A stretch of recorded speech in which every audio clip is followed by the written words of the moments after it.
Good afternoon everyone. मैं Subodh Mishra geography section के लिए आपके इस रिवीजन सेक्शन का क्लास ले रहा हूँ। ये सेक्शन है क्लास 12 के लिए जो सीबीएसई एग्जामिनेशन प्रस्तावित 11 तारीख से है। उसका एक रिवीजन सेक्शन चल रहा है। जो कुछ क्लास आपको मिस हो गया होगा उससे मैं जोड़ना चाहता हूँ। So we are going to revise all the section of all the topics of geography, all the 22 chapters of geography. अभी तक हमने करीब 4 चैप्टर्स किए हैं और उसका एक कड़ी है आज का एक हिस्सा। मैं फिर से सुबोध मिश्रा आपको स्वागत करता हूं इस सेक्शन में और मैं उम्मीद करता हूं कि भारत के जितने डिफरेंट स्टेट्स और कॉर्नर में बैठे बच्चे हैं जो रेगुलर क्लास नहीं कर पा रहे हैं, अपनी तैयारी नहीं कर पा रहे हैं, वो इससे जुड़ के अपना रिवीजन करेंगे और अपनी कैपेसिटी को इम्प्रूव करेंगे जिससे कि आने वाले एग्जामिनेशन में आप बेहतर स्कोर कर सकें। आज का सेक्शन है, आज का जो चैप्टर है वो हमने 2 चैप्टर को रखा है। पहला चैप्टर है मानव बस्ती जो आपको भारत के भूगोल से रिलेटेड है और भारत के भूगोल से ही दूसरा चैप्टर है वो है ह्यूमन डेवलपमेंट, मानव विकास। तो फर्स्ट मेजर 40-50 मिनट मैं पहले चैप्टर को देना चाहता हूँ। इस सेक्शन में आप बैठ के जो आपको याद है वो चीज़, जो चीज़ आपके नज़र में नहीं है और मैप सेक्शन है, उन सभी को आप रिवाइज करेंगे। आगे बढ़ने से पहले मैं बता देता हूँ कि जो बच्चे पूरे के पूरे मार्क्स लाने के लिए जा रहे हैं, 100% एफर्ट्स देने जा रहे हैं, उनके एग्जामिनेशन में 5 एरियाज होता है जो आपको प्रॉब्लम करता है। पहला एरिया होता है कि ऑब्जेक्टिव, इसको इंट्रोड्यूस किया गया इस बार के एग्जामिनेशन में। आपको 18 ऑब्जेक्टिव क्वेश्चन होंगे। उसके बाद आपको 4 क्वेश्चन होगा जो 3 मार्क्स का होगा। आने वाले 18 के बाद वाला क्वेश्चन वो आपको 80 वर्ड्स में लिखते हैं। उसके बाद जो क्वेश्चन होता है 6 क्वेश्चन, वो लॉन्ग क्वेश्चन होते हैं जिसपे आपको राइटिंग कैपेसिटी चेक होती है। और लास्ट 2 क्वेश्चंस आपको 10 मार्क्स का मैप सेक्शन होता है। जो गलतियां होती है उसमें आप ध्यान रखिए, ऑब्जेक्टिव में कहीं गलती हो जाता है 1 मार्क्स चला जाता है, या फिर मैप सेक्शन है वहां पे आपकी गलती होती है। तो जहां जहां जो टफ एरिया है, जो आपको डिफिकल्ट एरिया लगता है, वहां पे ध्यान देंगे। मैं इसको कंटिन्यू कर रहा हूँ। यह मानव बस्ती का एक चैप्टर है और वहां से आप सभी चीज को, अपनी दक्षता को बढ़ाने की कोशिश करेंगे और मैं चाहूंगा कि उन सभी चीजों को आपको बेहतर से बेहतर ढंग से बता दिया जाए कि आने वाले एग्जाम में गलती ना हो। So we have chapter human settlement and human development as a 2 chapter we have. अच्छा, human development and मानव बस्ती। इन दोनों चैप्टर में पहले सेक्शन में लेने जा रहा हूं, दैट इज ह्यूमन सेटलमेंट। इन चीजों को आपने पढ़ा भी होगा। मैं फिर से जितनी बातों को बता रहा हूं आप फिर से उसे जोड़ने की कोशिश कीजिए। सबसे पहले पूछा जाएगा, जो ऑब्जेक्टिविटी के तौर पे पूछा जाता है, that is the meaning of settlement. तो जैसे हमने कहा हिंदी में कि किसी भी आकार या प्रकार के मानव निवास के संकुल को हम मानव बस्ती कहते हैं। So human settlement is a cluster of house of any shape or size. इस चीज को याद रखिएगा कि किसी भी आकार या प्रकार के मानव अधिवास के संकुल को हम मानव बस्ती कहते हैं। ये परिभाषा का हो गया। पहले 1 मार्क्स क्वेश्चन आते थे। अब देखिए ये एरिया हमारे पास सबसे महत्वपूर्ण एरिया इस चैप्टर का शुरू हुआ, वो है आपका difference between the rural settlement and urban settlement. अब देखिए जो कुछ क्वेश्चन आता है जो आपको अंडरस्टैंडिंग बेस्ड आता है, आपको समझ आधारित होता है, आपको डिफरेंशिएट क्रिएट करने के लिए देता है। जो एग्जामिनर आपके आंसर शीट में कीवर्ड को ढूंढेगा, ये चीज 3 वर्ड्स जरूर आना चाहिए। अब देखिए मानव बस्ती को विभाजित करने, वर्गीकृत करने की बहुत सारे क्राइटेरियाज हैं, लेकिन जो सबसे बड़ा क्राइटेरिया है वो है फंक्शन। तो फंक्शन को पॉइंट बना लीजिए और एक तरफ रूरल सेटलमेंट लिख लीजिए और एक तरफ अर्बन लिख लीजिए।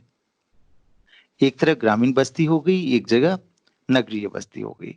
अब फंक्शन पहला पॉइंट हुआ कि कार्य के आधार पे नगर और गांव किस प्रकार अलग हैं।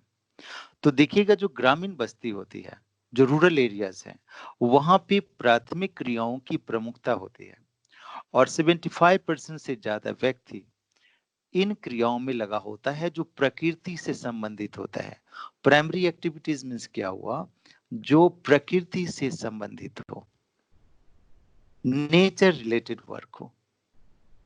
जो नेचर रिलेटेड वर्क हुआ उसमें मोर देन 75% पीपल लगा होगा। जैसे एग्रीकल्चर हो गया, एनिमल हस्बेंड्रीज हो गया, माइनिंग हो गया, फिशिंग या फिर फॉरेस्ट्री हो गया।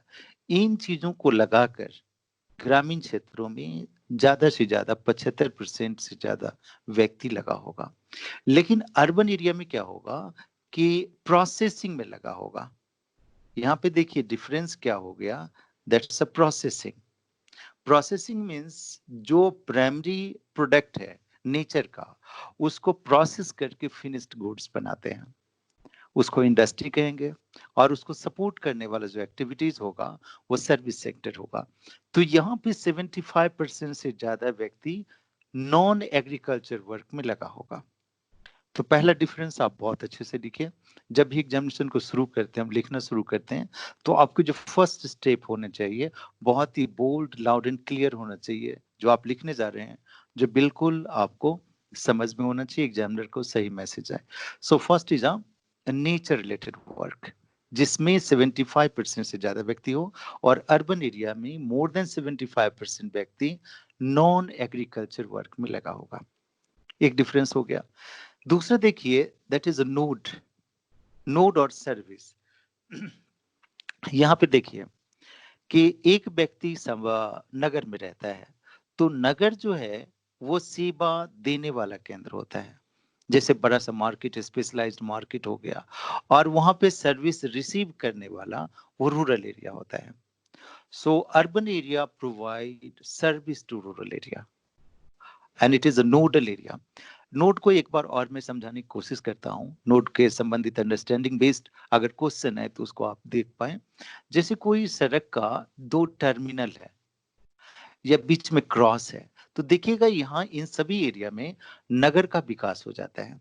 तो टर्मिनल होगा या फिर जंक्शन होगा, और ये एरिया आसपास के जो लिंक एरिया है उसको सेवा देता है।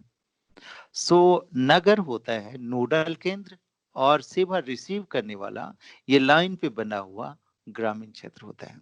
So one is a nodal area, a second is a receiving of service from nodal area. अब देखिए तीसरा जो संबंध है, तीसरा जो डिफरेंस है, उसको मैं बताता हूँ। एक है social relationship, attitude and outlook. ये ग्रामीण क्षेत्र और नगरीय क्षेत्र में बहुत बड़ा गैप क्रिएट करता है। देखिएगा जो सामाजिक क्षेत्र जो रिलेशन होते हैं, जो ग्रामीण क्षेत्रों का रिलेशन होता है बहुत ही घनिष्ठ होता है, वेरी क्लोज होता है। दूसरा, इनका जो एटीट्यूड होता है बहुत ही ट्रेडिशनल होता है और अपनी कल्चर से जुड़े होते हैं, और उनके लाइफ स्टाइल आउटलुक इसको सपोर्ट करता है। बट इन अर्बन एरिया उतने कोहेसिव रिलेशन नहीं होते हैं, उतना लोगों के बीच लगाव नहीं होता है, और उनका दृष्टिकोण बहुत ही आधुनिक होता है, और आधुनिक विचार को लेकर जीवन जीते हैं। So there is a difference between rural settlement and urban settlement. So students, ये आपका क्वेश्चन फर्स्ट इस एरिया का जो क्वेश्चन बनेगा, ये आपको 3 मार्क्स के क्वेश्चन आएंगे। आप पूरा ध्यान रखिए, जो हमारे एग्जाम होते हैं किसी भी स्तर के, सीबीएसई यूनिवर्सिटी, जो भी एग्जामिनेशन, जो भी आप पार्टिसिपेट करते हैं, उसमें देखिएगा ये वैल्यू पॉइंट्स बहुत ही महत्व रखता है। आप कुछ भी लिखते हो, आपके ये पॉइंट्स जरूर आए और आपके अपनी लैंग्वेज यूज हो, तो आपका बहुत बेहतर आंसर हो जाएगा। So they can ask you write a difference between rural settlement and urban settlement, and we can go for 3 words: the difference of function, the difference of nodal area and service area, and the difference of attitude and outlook between rural and urban area. So go for the first area. So now come to the second discussion. ये भी 3 marks के question आएंगे। First 3 marks आपने याद किया होगा, मेरे साथ उसको फिर से रिकैप करेंगे हम लास्ट में। ये मैं बता रहा हूं कि ग्रामीण और नगरीय बस्तियां बनते हैं। ग्रामीण बस्तियों को बनने में कौन कौन से कारक होते हैं, फैक्टर्स होते हैं जो ग्रामीण बस्ती को प्रभावित करते हैं। अब जैसे मैं फिजिकल फैक्टर कहता हूँ, तो फिजिकल में क्या हो गया, टोपोग्राफी हो गया, यानी कि वहाँ की भू-आकृति हो गई, वहाँ का क्लाइमेट हो गया, वहाँ का वाटर हो गया, वाटर सप्लाई हो गया। ये 3 चीज़ को ही अगर शामिल करें तो हमारे लिए अंडरस्टैंडिंग बहुत ही क्लियर हो जाएगा। हमने कहा फिजिकल फैक्टर में टोपोग्राफी, हमने शॉर्ट फॉर्म टोपो लिखा है, climate and water. Topography means ऐसा जान लीजिए कि आपका एक पर्वतीय क्षेत्र है, एक पठारी क्षेत्र है और मैदानी क्षेत्र है। अब तीनों एरिया के घर को देखिए, एक इमेज बना के देखिए, तो तीनों जो टोपोग्राफिकल एरिया होगा, उसके घर की संरचना में सेटलमेंट की जो आकृति है, वो बहुत डिफरेंस नजर आएगा। पहले देखिएगा कि हिल एरिया का घर होगा, वो बड़ी स्लैंटिंग होगा, उसके जो छत होंगे बहुत ही इस तरह के स्लैंट वाले होंगे। या फिर ऐसा देखिएगा जहाँ के मैदानी भाग है वहाँ पे फ्लैट रूफ वाले मिलेंगे। या फिर जहाँ पे बहुत ज्यादा वर्षा हो रही हो, वहां पर भी इस तरह का स्लैंटिंग हाउस होगा। लेकिन जहाँ पे वर्षा नहीं हो रही, कम हो रही हो, यहाँ पे फ्लैट रूफ मिलता है। तो बोलते हैं, या फिर आपको बसाव को भी देख सकते हैं, आकृति और बसाव दोनों को। तो फिजिकल फैक्टर हमें आंसर लिखना है, इसको एलेबरेट नहीं करना है, एग्जामिनेशन में लिखना है। The physical factors are topography, climate and water available in that area. The culture and ethnic factor, आप देखेंगे कि हर एक जन समूह का, समुदाय का एक सांस्कृतिक परिचय होता है और उसकी इथनिक पहचान होती है, और उसके आधार पे अपने निवास स्थान को बनाता है। So culture play a great role for the construction of human settlement. आप देखिएगा भारत के अंदर, भारत के जितने जनजातीय समूह हैं या धार्मिक वर्ग हैं, उन सबों की जो घर है, सबका सेटलमेंट है, वो सब अलग शेप में नजर आता होगा। So the perception of people of community play a great role in formation of और कंस्ट्रक्शन ऑफ हाउसेस। जो तीसरा चीज है वो महत्वपूर्ण एरिया है, that is security factors. Security factor को मैं थोड़ा सा बताता हूँ, मध्यकालीन विश्व में और भारत में भी। अब देखिएगा कि मध्यकालीन जो समय था, तो इस तरह के लोग टीले पे घर बना लेते थे, घर न बना के फोर्ट बना लेते थे, किला बना लेते थे। जैसे देखिएगा कि ज्योग्राफी में एक टर्म होता है इंसेल वर्ग, मरुस्थलीय क्षेत्र में जो टीला होता है उसे हम इंसेलबर्ग कहते हैं। सो मध्यकाल में अफ्रीकन कंट्रीज में देखिएगा या भारत के मरुस्थलीय क्षेत्रों में देखिएगा, जहां ये टीला है उसके ऊपर घर को बना लिया गया है, जिससे कि इस पे अटैक करना, आक्रमण करना मुश्किल हो, वहां पे संभव ना हो। तो इन तीनों फैक्टर को मिलाकर किसी भी बस्ती का निर्माण और उसके प्रकार निर्धारित होते हैं। So they can ask you what are the three factors for the construction of human settlement or influencing the type of human settlement. So the first one is a physical factor. Physical में सारे factor को लिख जाइए, topography, climate, water supply, ये सारी चीज को। Culture factors में human belief को आप जितना explain कर पाए, security factor में हमने ये बताया। एक बार ऐसा पूछा गया, इस चीज को हॉट स्टेप में थोड़ा सा इम्प्लीमेंट करके देखिए। कभी कभी ऐसे क्वेश्चन आएंगे जो आपको इस लाइन से नजर नहीं आएगा और लगेगा कि ये कहाँ से पूछा, ऐसा इस चीज को किस चीज से यूज किया। उन्होंने पूछा ऐसे ओल्ड 2-3 वर्षों के सीबीएसई क्वेश्चन को जाइए, तो पूछा हुआ है कि मानव ने भौतिक वातावरण को लेकर मानवीय वातावरण का निर्माण किया है by using physical elements, or the human being has created human elements or human construction. तो यहाँ पे देखिए जितने भी भौतिक वातावरण है उससे ही मानव बस्तियों का निर्माण करता है, या कोई भी चीज मानवीय कल्चर एस्पेक्ट विकसित होते हैं। जैसे देखिए एक पर्वतीय क्षेत्र है, वहां पे रोड्स का निर्माण है, वहां पे अवेलेबल रॉक्स अवेलेबल हैं, वहां पे गृह निर्माण के लिए सामग्री अवेलेबल है। या फिर देखिएगा एक क्लाइमेटिक एरिया है, वहां पे अवेलेबल वातावरण के अनुसार मानव घर का निर्माण करता है और अपनी सुरक्षा के लिए उन क्षेत्रों में अधिवास को उस स्थिति में बनाता है। सो जितने भी फिजिकल फैक्टर हैं उसका एग्जाम्पल दे जाइए, भारत के प्रदेशों का एग्जाम्पल दे दीजिए, तो ये चीज बेहतर हो जाएगा। 3 मार्क्स के क्वेश्चन आमतौर पे ये अप्लाइड क्वेश्चन आए हैं। एक हॉट टाइप का क्वेश्चन, मानव ने भौतिक वातावरण को लेकर मानवीय वातावरण का निर्माण किया है, उसको एक्सप्लेन करना होगा। और ये बड़े इजी क्वेश्चन है, स्ट्रेट फॉरवर्ड क्वेश्चन आएंगे, वो फैक्टर के रूप में आएंगे। अभी तक हमने 2 क्वेश्चन को डील किया इस चैप्टर से, दोनों को आप ऐसे याद कर लीजिएगा और उसको समझ लीजिएगा। अब ये क्वेश्चन है जो आपको 3 to 5 मार्क्स का क्वेश्चन का दायरा आएगा। 3 मार्क्स का भी क्वेश्चन होगा जब डिफरेंस देगा, और 5 मार्क्स का क्वेश्चन तब होगा जब ये 5 फैक्टर आपको दे दे। एक दे दे कि what do you mean by human settlement, explain the type of human settlement, rural settlement. तो यहाँ पे देखिए, टाइप दे दिया तो 4 पॉइंट्स हो गया, और परिभाषा 1 पॉइंट्स का हो गया। यहाँ पे अगर 3 मार्क्स का आएगा तो इन दोनों में से कोई एरिया को डिफरेंशिएट करने के लिए दे जाएगा। तो ध्यान दीजिएगा, इन सभी एरिया से आपको जितनी भी समझ विकसित हुई हो, उसमें से इतना ध्यान दीजिए कि कम से कम सभी एरिया से 3-3 वैल्यू पॉइंट आपको याद हो। अगर सभी से 3 वैल्यू पॉइंट बहुत क्लियर याद है तो आपके मार्क्स सही आ जाएंगे और उसको आप अच्छे से लिख पाएंगे। अब देखिए, एक हाउस है, क्लस्टर सेटलमेंट, क्लस्टर्ड सेटलमेंट। सबसे पहले देखिए कि जब भी कोई सेटलमेंट को लिखिए तो एक लगेगा कि हम इस पे क्या लिखने जा रहे हैं। पहले उसको डिफाइन कर लीजिए, परिभाषा लिख लीजिए कि वो क्लस्टर सेटलमेंट है क्या। दूसरा ले लीजिए कि ये सरफेस किस सरफेस पे बना, सभी अलग अलग सरफेस पे बनेंगे, उस सरफेस को लिख जाइए। तीसरी चीज देखिए कि वो किस रूप में है, हाउ, उसका कंस्ट्रक्शन कैसा है, राइट। और लास्ट में लिख लीजिए कि ऐसा क्यों विकसित हुआ, वो उसी प्रदेश में हुआ, या फिर उसका एग्जाम्पल लिख लीजिए। अगर आपको ये 4 एरिया सही से याद आता है तो क्वेश्चन गलत कभी नहीं होगा। अब देखिए, clusters house means close built house, ऐसा मानव निवास जो कम दूरी के साथ बना हुआ हो।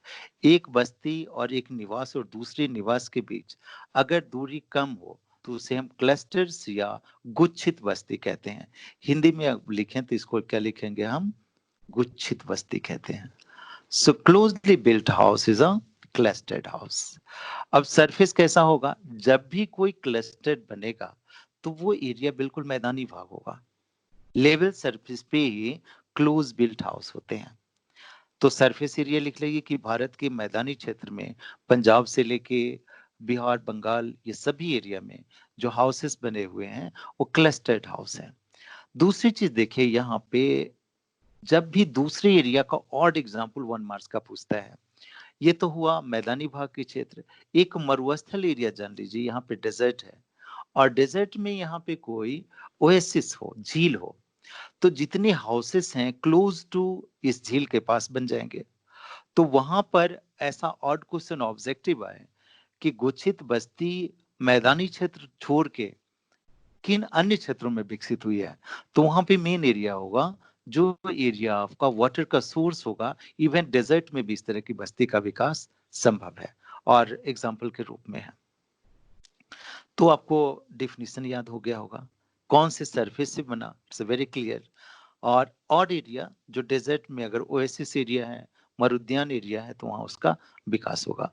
नाउ हाउ इट इज, अब देखिए गुच्छित बस्ती है तो उसमें देखिएगा गुच्छित बस्तियों में एक बस्ती है और उसके डिफरेंट पॉकेट्स में घर बने हुए हैं, ऐसा कुछ घर बना हुआ है।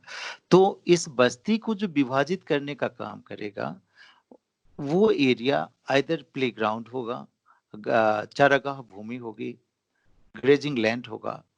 इस तरह की चीजें बस्तियों को विभाजित करने का काम करती है। दूसरा, इसका शेप जो होगा वो जियोमेट्रिकल होगा।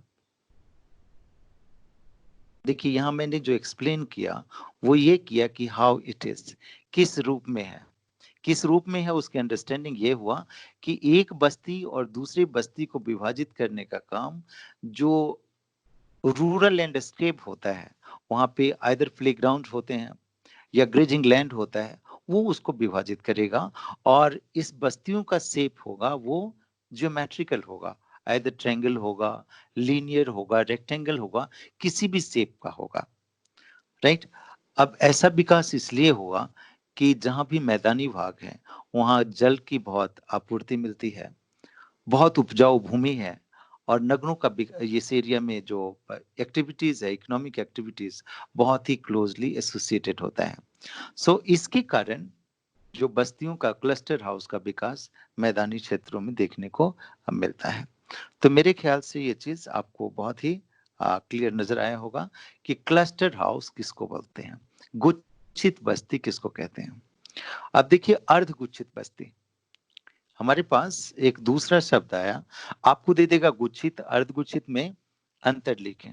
दे देगा अर्थ कहने का अर्थ ये हुआ कि एग्जामिनेशन प्रोसेस में पूछा जा सकता है, इसको मैं बताना चाह रहा हूं कि देखिए एक बड़ा सा बस्ती है, गुच्छित मीन्स डिवाइडेड सेटलमेंट, एक बड़ी बस्ती विभाजित हो गई हो तो सेमी क्लस्टर्ड या अर्धगुच्छित बस्ती का विकास होता है। ऐसा लिख लिया जाए तो ज्यादा अच्छा है, अर्ध गुच्छित, that is a semi clustered house. अब सेमी क्लस्टर्ड कैसे हुआ? सेमी क्लस्टर मीन्स हुआ कि एक जो गुच्छित बस्ती होगी वो विभाजित होगी। दूसरा ये होगा कि ये मैदानी क्षेत्र में ही ये बस्ती का विकास होगा और वो बस्ती दो भागों में विभाजित होगी। तो यहाँ पे विभाजन का मेन कारण जनसंख्या होता है। ऐसा कारण पूछ देगा कि why settlement is divided into two separate parts. So it is due to the first factor will be large population. अगर एक ग्रामीण बस्ती का जनसंख्या अधिक हो जाए तो होता यह है कि वो दो भागों में विभाजित होती है, हो जाते हैं। या फिर ऐसा होगा कि यहाँ पे एक ग्रुप डोमिनेंस भी होता है। अगर सामाजिक वर्गों की प्रमुखता है तो जो मेन एरिया है वहाँ पे मेजर सोशल ग्रुप्स रहता है और बाहर में माइनर सोशल ग्रुप भी विकसित हो जाते हैं। ऐसा भारत के कुछ कॉर्नर में आपको मिलता है। सो अगेन जो है इसका शेप ज्योमेट्रिकल होगा। तो इससे रिलेटेड आप फिर से 3 पॉइंट्स को याद कर लीजिए तो यहाँ से समस्याएं खत्म हो जाएगी।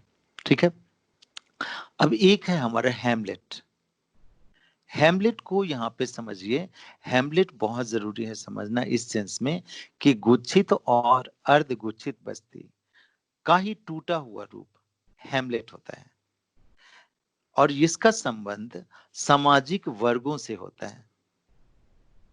यहाँ पे देखिएगा कि बड़ा सा रोल जो प्ले करता है दैट इज सोशल ग्रुप्स। जैसे एक समाज में डिफरेंट कम्युनिटीज के लोग रहते हैं और हर एक कम्युनिटीज को अपनी कम्युनिटीज से क्लोजनेस होता है, उसके साथ मिलकर रहना चाहते हैं। अब उसके साथ जितने भी सांस्कृतिक गतिविधि है उसमें पार्टिसिपेट करते हैं। So there is a different cluster of house in different pockets, वो कई टुकड़ों में विभाजित हो जाता है।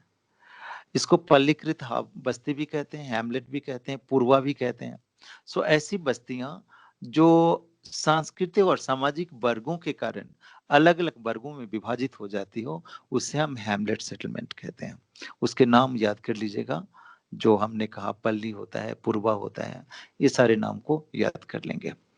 अब यहाँ पे जो आपको डिफरेंस देगा, चूंकि ये दोनों एक जैसा है, डिस्पर्स सेटलमेंट आपको अलग से क्वेश्चन आएगा। इन दोनों को डिफरेंस दे दे कि आपका ये एरिया जो हैमलेट किस प्रकार डिस्पर्स से अलग है। तो यहाँ पे मेरी बात को अच्छे से समझिए तो एक बार में याद भी हो जाएगा कि आपका अभी तक हमने जितना सरफेस बताया वो मैदान का था। एक ऐसा कोई एरिया टोपोग्राफी लीजिए जहाँ पे पर्वतीय एरिया है, माउंटेन सरफेस है। So in a mountain area, you will have a house with a space. It will be near the valley of one area, on the slope of other hillside. तो आपको देखिएगा एक घर और एक निवास और दूसरे निवास के बीच काफी दूरी होती है। So there is a space between the houses or settlement, and this type of settlement is named as dispersed settlement. Dispersed means परिक्षिप्त बस्ती। इसको ऐसा कहते हैं कि जो बस्ती बहुत करीब ना हो उसको परिक्षिप्त या हम कहते हैं डिस्पर्स सेटलमेंट। सो यहाँ पे पूछा जाएगा, अगर आपको ये चार ऑप्शन ऑब्जेक्टिव बनाए कि इनमें से किन बस्ती का संबंध पर्वतीय क्षेत्र से है और पर्वतीय भूआकृतियों पर इस प्रकार के बस्ती का विकास होता है। या फिर आपको पूछ दे भारत के पर्वतीय राज्य हिमाचल, उत्तराखंड और उत्तर पूर्वी राज्यों में किस प्रकार की बस्तियां मिलती है, तो इसमें जो कॉमन बस्ती आएगा that is disperse settlement, right. इसी तरह अगर पूछे कि भारत के मैदानी भाग में सबसे प्रमुख रूप से इसमें से कौन सी बस्ती होगी, then it will be a cluster settlement, right. So objectivity के लिए या पूछते कि व्हाई करके, ऐसा क्यों होता है, so they will give you a different option like climatic condition, available soil and other social factors, जिसको ध्यान में रख के आपको क्वेश्चन के लैंग्वेज के अनुसार आप सॉल्व कर सकते हैं। तो स्टूडेंट्स अभी तक जो मैंने बताया आपको फिर से मैं याद दिलाना चाहूंगा कि इस चैप्टर की शुरुआत में हमने बताया कि ग्रामीण बस्ती और नगरीय बस्ती में क्या अंतर होता है, it is of 3 marks question. Second हमने बताया कि ग्रामीण बस्तियों को प्रभावित करने वाले कारक कौन कौन से होते हैं, what are the major factor controlling a rural settlement. And the third a very important question you have, जैसे महत्वपूर्ण क्वेश्चन को लें तो ये एरिया होगा टाइप ऑफ रूरल सेटलमेंट। ये 5 मार्क्स के क्वेश्चन रहेंगे, या अगर डिफरेंस देता है तो 3 मार्क्स का। सो ये 4 क्वेश्चन हम लोगों ने तैयार किया। अब आगे की बात लें, ये भी बहुत ही महत्वपूर्ण एरिया है। चूंकि भारत सरकार ने 1991 में की जनगणना में अर्बन एरिया को परिभाषित किया। They can ask you what are the criteria given by Indian government to define urban areas. एक नगरीय क्षेत्र को परिभाषित करने के लिए भारत सरकार ने कौन कौन से आधार बनाए हैं। तो सबसे पहला चीज उन्होंने कहा है, इसको देखिए अगेन मैं बताता हूं कि सीबीएसई एग्जामिनेशन और we have the examination in India, उसमें हमारे वैल्यू पॉइंट्स महत्व रखते हैं। और वैल्यू पॉइंट्स वो होता है जो टेक्स्ट के लैंग्वेज होते हैं। आप अपनी लैंग्वेज को जरूर यूज करें, बट कीवर्ड वहां से जरूर आना चाहिए। सो पहले चीज वैल्यू पॉइंट को लाएंगे कि 75% people should be engaged in non agriculture work. पहली क्राइटेरिया भारत सरकार ने रखा कि एक ऐसा क्षेत्र जहां 75% से ज्यादा व्यक्ति गैर कृषि कार्य में लगे हुए हो, तो उसे हम नगरीय बस्ती कहते हैं। पहले क्राइटेरिया को याद रख लीजिएगा। द सेकंड उन्होंने दिया कि 400 व्यक्ति उस एरिया का जनसंख्या घनत्व के रूप में हो, यानी कि पर स्क्वायर किलोमीटर एरिया में 400 पॉपुलेशन रहता हो। So the density of that particular area must be more than 400% per square kilometer. ये 91 की जनगणना में रखा गया था। और तीसरा क्राइटेरिया ये रखा गया कि उस एरिया में कम से कम 5000 व्यक्ति रहते हों। सो एक नगर कहलाने के लिए, किसी क्लास सिटी कहलाने के लिए भारत में जो न्यूनतम जनसंख्या है वो है 5000 population. So the area should be at least 500 population area. So ये तीसरा क्राइटेरिया है। और तीसरा एरिया कहा कि वहां पे कोई म्युनिसिपल कॉर्पोरेशन हो, कंटोनमेंट हो, यानी कि हम हिंदी में लिखते हैं छावनी हो, कंटोनमेंट हो, या म्युनिसिपल कॉर्पोरेशन एरिया हो, नगर पालिका क्षेत्र हो, तो उसे हम एक नगर की संज्ञा देते हैं। आज के दिन में मेट्रो चैनल भी होते हैं, न्यूज़पेपर के चैनल होते हैं, एफएम होते हैं, ये सारे भी क्राइटेरियाज हम लिख सकते हैं अपर अदर क्राइटेरियाज में। बट भारत सरकार के द्वारा दिया गया 1991 में ये 4 क्राइटेरिया है जो आपको पूछा जाएगा कि एक नगर कहलाने के लिए क्या क्या चीज की क्राइटेरियाज की जरूरत होती है। Again, more than 75% people should be engaged in non-agriculture work. The area should have at least 400 population density, and at least the population should 5,000, and municipal corporation area, छावनी क्षेत्र होना चाहिए या नगर पालिका क्षेत्र होना चाहिए। ये पॉइंट्स को याद रखेंगे। सो देखिए, इससे पहले हमने जितनी बातें कही ग्रामीण क्षेत्र की बात कही, अभी जो हमने शुरू किया वो नगरीय क्षेत्र को पढ़ाया कि नगर कहलाने के लिए क्या क्राइटेरिया होना चाहिए। अगेन वो आपके 2-3 से 4 मार्क्स के 3 मार्क्स के क्वेश्चन आएंगे। अब ये क्वेश्चन है जिसका दायरा हमेशा से आया है। इस सेक्शन का सबसे महत्वपूर्ण हिस्सा है कि भारत में नगरों का विकास। आमतौर पे 3 मार्क्स के क्वेश्चन आएंगे, चूंकि 3 पॉइंट्स हैं और इसके एक्सप्लेनेशन आएंगे, तो इस चीज को बड़े अच्छे से याद करेंगे। हर एक पॉइंट्स का एटलीस्ट 3 मेजर वैल्यू पॉइंट्स आपको याद हो और उसका एग्जाम्पल आप दे सकते हो, तो आपका ये काम कंप्लीटली अच्छा हो जाता है। एक बार देखिए ऐसा पूछा गया कि एंशियंट सिटीज हैं, एंशियंट सिटीज का मुख्य काम क्या था, क्यों विकसित हुआ?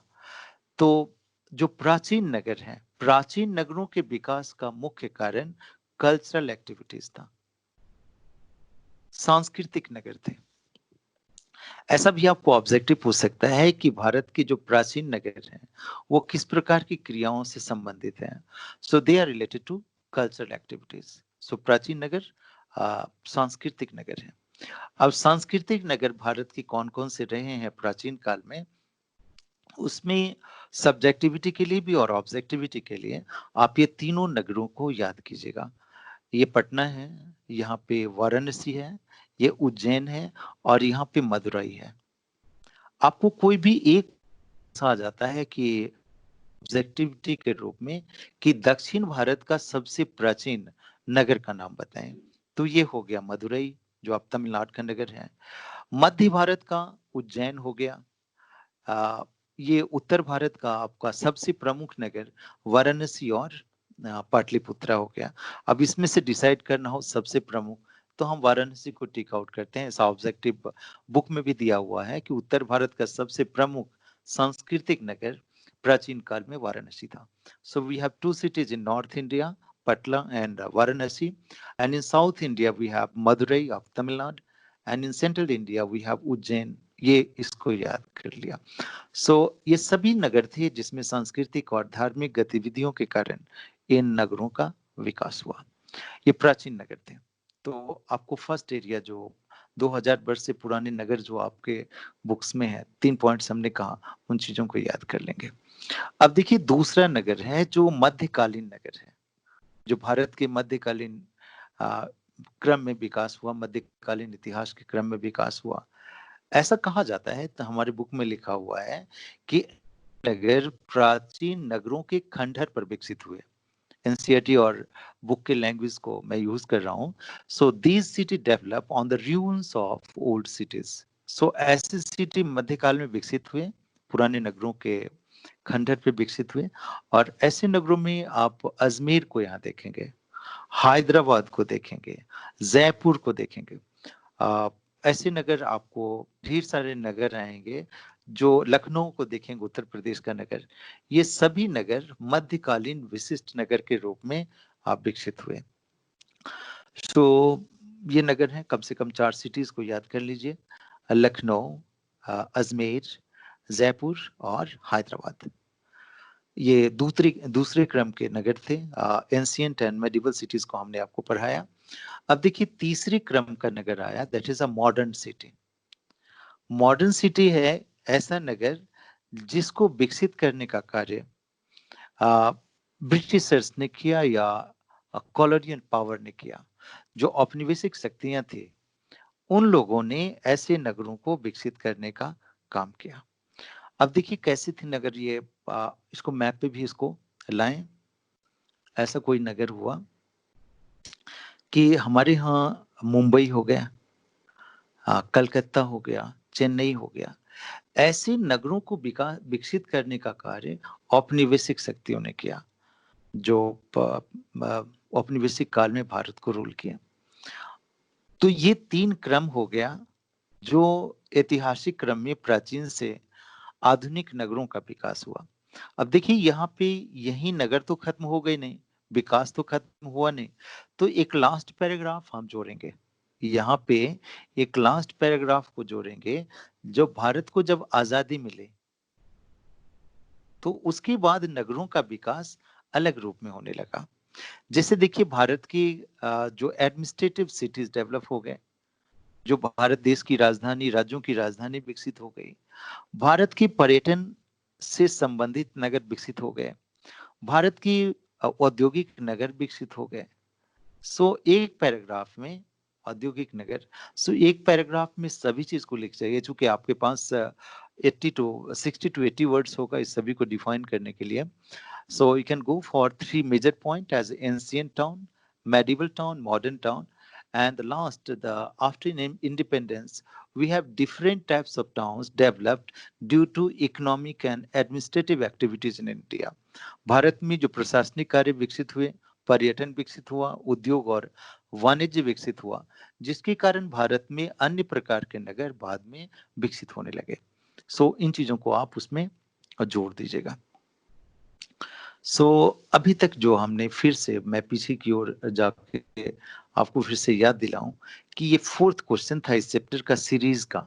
अगर मैं ऐसा नहीं कह रहा हूं कि यही 4th क्वेश्चन आपके लिए महत्वपूर्ण है, लेकिन ये 4th क्वेश्चन को, 4 क्वेश्चन को कर लेने के बाद अन्य जिस किसी प्रकार के क्वेश्चन आएंगे तो आप जरूर लिख पाएंगे।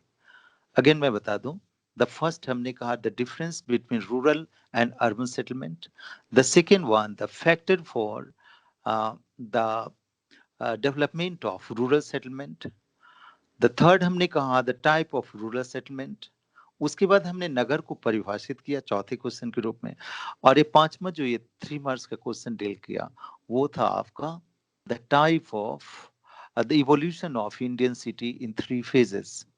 सो ये 5 क्वेश्चन अगर आप लिखते भी चलें तो आपका काम बहुत ही आसानी से बहुत दिन तक याद रहने वाला एक क्रम में हो जाएगा। अब मैं एक कंपेरिहेंसिव क्वेश्चन, इमेज बेस्ड क्वेश्चन और एक भारत के नगरों के वर्गीकरण के क्रम को मिलाना चाहता हूं। यहाँ पे एक क्वेश्चन पूछा जाएगा कि भारतीय नगरों का वर्गीकरण करें। हमने हिंदी में लिखा वर्गीकरण, इंग्लिश में ऐसा लिखा हुआ क्लासिफिकेशन। यहाँ पे जो मैं बेसिस ला रहा हूँ, क्लासिफिकेशन तो कई प्रकार से हो सकते हैं, ये बेसिस ला रहा हूं वो है पॉपुलेशन। यहाँ पे ध्यान दीजिए कि भारत में हमने कहा 5000 की जनसंख्या वाला जनसंख्या जो पहला एरिया होगा उसे हम नगर कहेंगे, लेकिन भारत के ऐसे भी नगर हैं जिसकी जनसंख्या करोड़ भी है, 50 लाख से ज्यादा भी है। तो भारत के नगरों को जनसंख्या के आधार पर वर्गीकृत किया गया और उसको कहा गया क्लास सिटीज, विभिन्न वर्गों के श्रेणी के नगर। सो देखिएगा भारत में जितने भी नगर हैं उसको क्लास सिटी के आधार पे 6 वर्गों में बांटा गया है। 6 क्लास ऑफ सिटीज में यहाँ पे एक आंकड़े के रूप में आपको दिखाना चाहता हूँ। थोड़ा सा यहाँ पे रुक के देखें, फिर इस पर एनालिसिस पे आएंगे, चूंकि इस एरिया से आपको कई तरह के क्वेश्चन आएंगे। So like to discuss the classification of Indian city based on population. Population के आधार पे देखिए, कभी कभी ऑब्जेक्टिविटी में भी पूछा जाएगा कि क्लास 1 सिटी का पॉपुलेशन कितना होता है। जिस नगर की जनसंख्या 1 लाख से अधिक हो उसे हम क्लास 1 सिटी कहते हैं। क्लास 2 सिटीज में हुआ कि 50,000 से इतना 99,999 इतना पॉपुलेशन हो उसको हम क्लास 2 सिटी कहेंगे, और 20,000 से आगे 49,000 पर हुआ, 50,000 के करीब हुआ, उसको हमने क्लास 3 सिटी कहा। इस तरह हमने 10,000, 5,000, लेस देन 5,000 ऐसे वर्गों को बनाकर भारतीय नगरों को 6 वर्गों में बांटा गया। So they can ask you how many class cities, how many type of class cities in India. Bharat में class cities कितने होते हैं? So we have 6 classes of cities. उसमें क्या करेगा, आज के दिनों में या पहले से भी क्वेश्चन आते रहा है, कभी इसमें से कोई एक पूछ देगा कि क्लास 4 सिटी का पॉपुलेशन कितना होता है, राइट? और दे can ask you class 1 city का पॉपुलेशन कितना होता है, या फिर ऐसा दे दिया कि एक नगर कहलाने के लिए सबसे कम पॉपुलेशन कितना होना चाहिए, राइट? सो इन चीजों को बड़ी गौर से उसको देखिए, और ये ऐसा ये चार्ट मैंने एनसीईआरटी से ही लिया है, वो आपको क्वेश्चन में प्रिंट मिलता है और इसके आधार पे आपको ढेर सारे एनालिसिस क्वेश्चन आते हैं। हमने फिर से इसको उसको चिन्हित करने की कोशिश कर रहा हूँ। ये क्लास 6 सिटीज को आप यूं याद कर लीजिए, ये 6 वर्गों का जनसंख्या होता है। आपने पहले पढ़ा होगा, चूंकि आप लोगों की तैयारी मोस्ट ऑफ मैच्योरिटी स्टेज पे होगी। अब ऐसा पूछ दे कि सबसे ज्यादा पॉपुलेशन किस सिटीज में रहता है। आप यहाँ पे देखिए कंपैरिजन में सबसे ज्यादा पॉपुलेशन जो है, परसेंटेज ऑफ पॉपुलेशन 33.99, ये आपको क्लास 1 सिटी में रहता है। ये तो आपको दे देगा, फिर पूछ देगा कि ऐसा यहाँ क्यों रहता है। ऐसा पूछ दे कि क्लास 1 सिटीज की पॉपुलेशन का परसेंटेज पॉपुलेशन क्यों है ज्यादा, तो वहां पे जितना भी पुल फैक्टर है उसको आप लिख जाइए, जो माइग्रेशन को आमंत्रित करता है, उसको अट्रैक्ट करता है। We have different pull factors like employment, we have institution, health facilities, education facilities. इसके कारण अर्बन जो क्लास 1 सिटी होता है वहां पे पॉपुलेशन ज्यादा होते हैं। अब देखिए, अगर ये डेटा नहीं देखा हुआ है आपको, अगर ये आपको आंकड़ा नहीं दिया और पूछ दे कि भारत में किस क्लास सिटी का सबसे ज्यादा ग्रोथ है, तो आपको गलती हो जाएगा। सभी इस सेंस में ले लेंगे कि क्लास 1 सिटीज का ऐसा। यहाँ पे देखिए कि आपको लिखा होगा नंबर ऑफ टाउन लिखा हुआ है, the percentage of total area दिया हुआ है। यहाँ पे टाउन्स की संख्या है, ग्रोथ यहाँ पे नहीं दिया हुआ है। तो ग्रोथ को भी उस सेंस में आगे कर लेते हैं। इससे हो जाएगा, आपको सेकंड डेटा से हो जाएगा। आपको देखिए यहाँ पे एक पाई चार्ट दिया हुआ है, देख रहे हैं कि यहाँ पे 6 ग्रुप ऑफ सिटीज दिया हुआ है। आपको ऐसा सेम टाइप का डायग्राम दे देगा और पूछेगा कि सबसे ज्यादा पॉपुलेशन किस ग्रुप ऑफ सिटीज में है। तो देखिएगा कि सबसे ज्यादा पॉपुलेशन अगेन क्लास 1 सिटी में है। पूछेगा कि सबसे कम पॉपुलेशन किस सिटीज में है, तो क्लास 6 सिटी में है। फिर दोनों का कारण पूछ देगा, ऐसा क्यों। ऐसा पूछ देगा कि कॉजेस पूछ देगा कि क्लास 1 सिटी का पॉपुलेशन बहुत ही ज्यादा होता है और क्लास 6 सिटीज का पॉपुलेशन कम होता है, ऐसा क्यों। तो दोनों जगह लिखेंगे। क्लास 1 सिटीज जो होता है वो रूरल एरिया से, क्लास 6 सिटीज रूरल एरिया से बहुत ही करीब होता है। वहां पे बहुत ज्यादा जॉब फैसिलिटीज नहीं होती है, वहां पे आर्थिक विकास नहीं होता है, इंफ्रास्ट्रक्चर नहीं होता है, हेल्थ फैसिलिटीज नहीं होते, एजुकेशन फैसिलिटीज नहीं होते हैं। So the people tend to move to the high facilities area, जिसके कारण क्लास 1 सिटी का पॉपुलेशन माइग्रेशन कारण ज्यादा होता है। तो इन चीजों को आप जितने भी इस तरह के क्वेश्चन आपको मार्क्स को कम करने वाले होते हैं। देखिएगा 3 एरिया हमारे मार्क्स करते हैं, एक ऑब्जेक्टिविटी एमसीक्यू, दूसरा एरिया ये इमेज बेस्ड क्वेश्चन, तीसरा एरिया हुआ मैप, और चौथा जो अच्छे स्टूडेंट है वो अगर हॉट्स को संभाल लिया तो उनके मार्क्स नहीं करते हैं। तो ये एरिया पे, इमेज वाले एरिया पे थोड़ा सा रुक के उसको काम करके आगे बढ़े। So you have image based question हमने कर लिया, इस डेटास को आपने देख लिया। अब देखिए हमारे पास इस एरिया को बढ़ने से पहले यहाँ पे एक और भी क्वेश्चन पे आना चाहता हूँ जो आपको नंबर में पूछता है। इस 6 सिटी के अतिरिक्त भारत में 2 और भी सिटीज होते हैं। एक कहते हैं हम मेट्रो सिटीज और एक को कहते हैं मेगा सिटीज। अगर 50 लाख से ज्यादा पॉपुलेशन है तो वो क्या हो गया, मेगा सिटीज हो गया।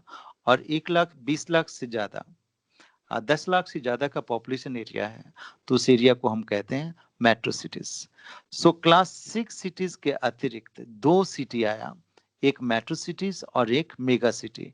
मेगा सिटी का पॉपुलेशन हमेशा पूछता है, आप इसको ध्यान में रखिएगा, इसके पॉपुलेशन एरिया को। एक और भी यहाँ पे ध्यान दीजिए जो आपको मैप क्वेश्चन में पूछा जाएगा, मैं यहाँ पे याद दिला देता हूँ कि ऐसा पूछेगा कि इंडिया में 4 मेगा सिटी पहले से थे, दिल्ली, मुंबई, चेन्नई एंड कलकत्ता। 2 नए मेगा सिटी कौन कौन है, इट मींस भारत में अभी मेगा सिटीज की संख्या 6 है। सो ये आपको देखिएगा कि एक एरिया हो गया हमारा हैदराबाद और एक एरिया हो गया बेंगलुरु। ये 2 सिटीज हैं हमारे जो न्यू मेगा सिटीज हैं। आपको ये हैदराबाद तेलंगाना का एरिया आया, बेंगलोर कर्नाटका का एरिया हुआ। So we have 6 mega cities in India. एक और भी क्वेश्चन आपको नंबर बेस्ड ऑब्जेक्टिव क्वेश्चन आएगा, यहाँ पे ध्यान देके याद रखिएगा कि भारत में अभी मेट्रो सिटीज की संख्या 53 है। अगर पूछे कि भारत में टोटल मेगा सिटीज कितने हैं और मेट्रो सिटीज कितने हैं, so we have 53 metro cities in India and 6 mega cities. Facts को ऐसे याद रखिए, अंडरस्टैंडिंग के साथ फैक्ट्स अगर याद हो तो हमारे काम इजी हो जाते हैं।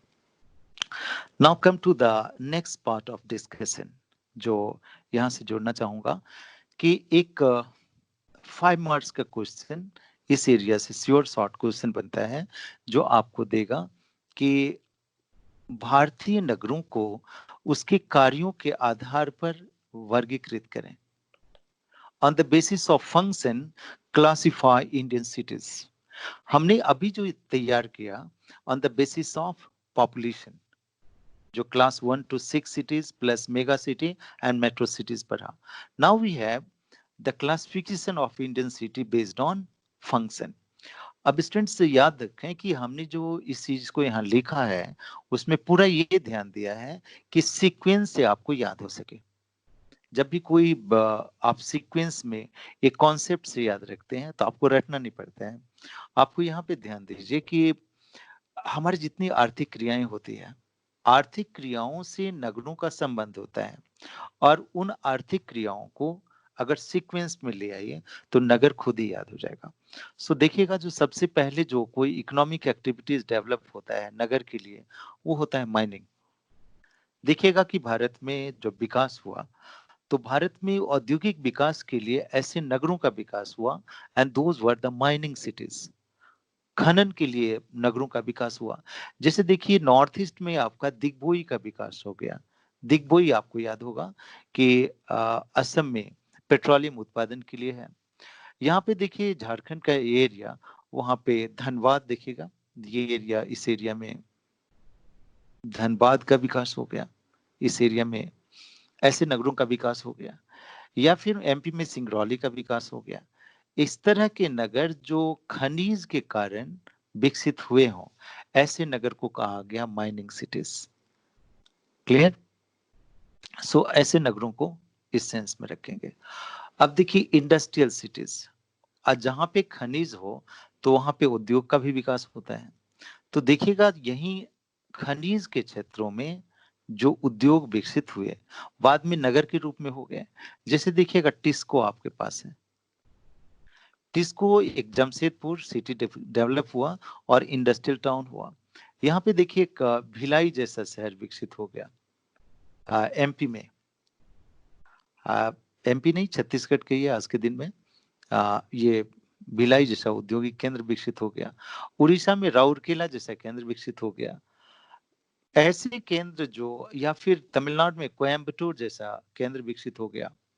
ऐसे केंद्र जो औद्योगिक प्रमुखता के कारण नगर के रूप में विकसित हुए हों, ऐसे नगरों को हम औद्योगिक नगर कहते हैं। तो सेकंड सिटी आपको याद हो गया, इसको सीक्वेंस में याद रखिएगा। खनिज के बाद उद्योग का विकास होता है। अब देखिए उद्योग तभी विकसित होते हैं जब वहां पे ट्रांसपोर्ट का मीडियम डेवलपमेंट हुआ हो, परिवहन के साधन विकसित हुए हों।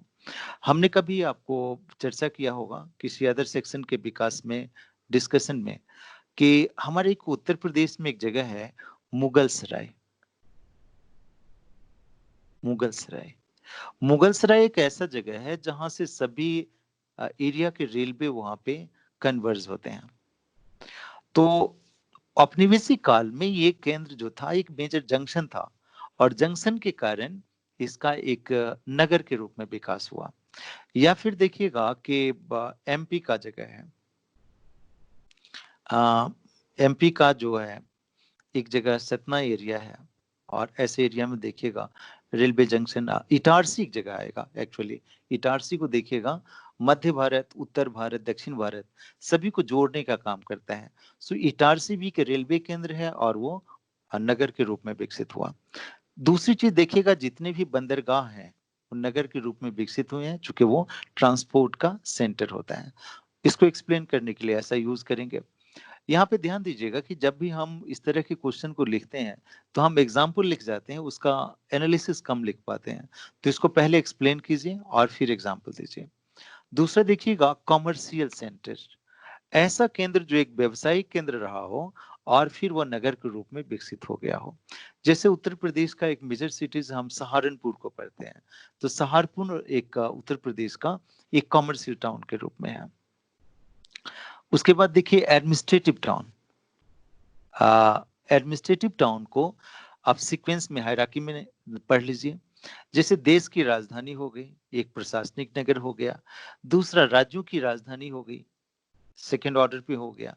And third the district headquarter of particular state, वहां पे भी डिफरेंट प्रशासनिक नगर हो जाएंगे।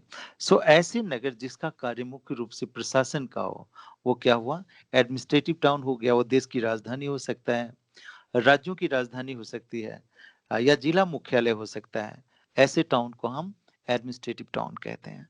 या फिर अगर उसको एग्जांपल देना हो तो दिसपुर दे दीजिए, गांधीनगर दे दीजिए, चंडीगढ़ दे दीजिए, एक इस तरह का एडमिनिस्ट्रेटिव टाउन हो गया।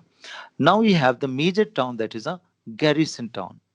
आपको 1 मार्क्स के क्वेश्चन में यहाँ पे थोड़ा सा उलझाता है, ध्यान देना है इसको कि गैरिसन टाउन क्या है। गैरिसन टाउन को हम कहते हैं छावनी नगर और कंटोनमेंट टाउन, है ना। जैसे देखिए हमारा इससे पहले के एरिया में आपने इस चीज को देखा होगा कि हमारे कश्मीर का एक जगह है उधमपुर, इंडियन नाम हुआ उधमपुर। सो उधमपुर यहाँ का कश्मीर का एक छावनी नगर हो गया। दूसरा देखिएगा एक नगर है उत्तर प्रदेश का बबीना, बबीना एक दूसरा छावनी नगर हो गया। तीसरा देखिएगा एमपी का मऊ, एक छावनी नगर हो गया। या फिर यहाँ पे दिल्ली और चंडीगढ़ के बीच अंबाला हो गया।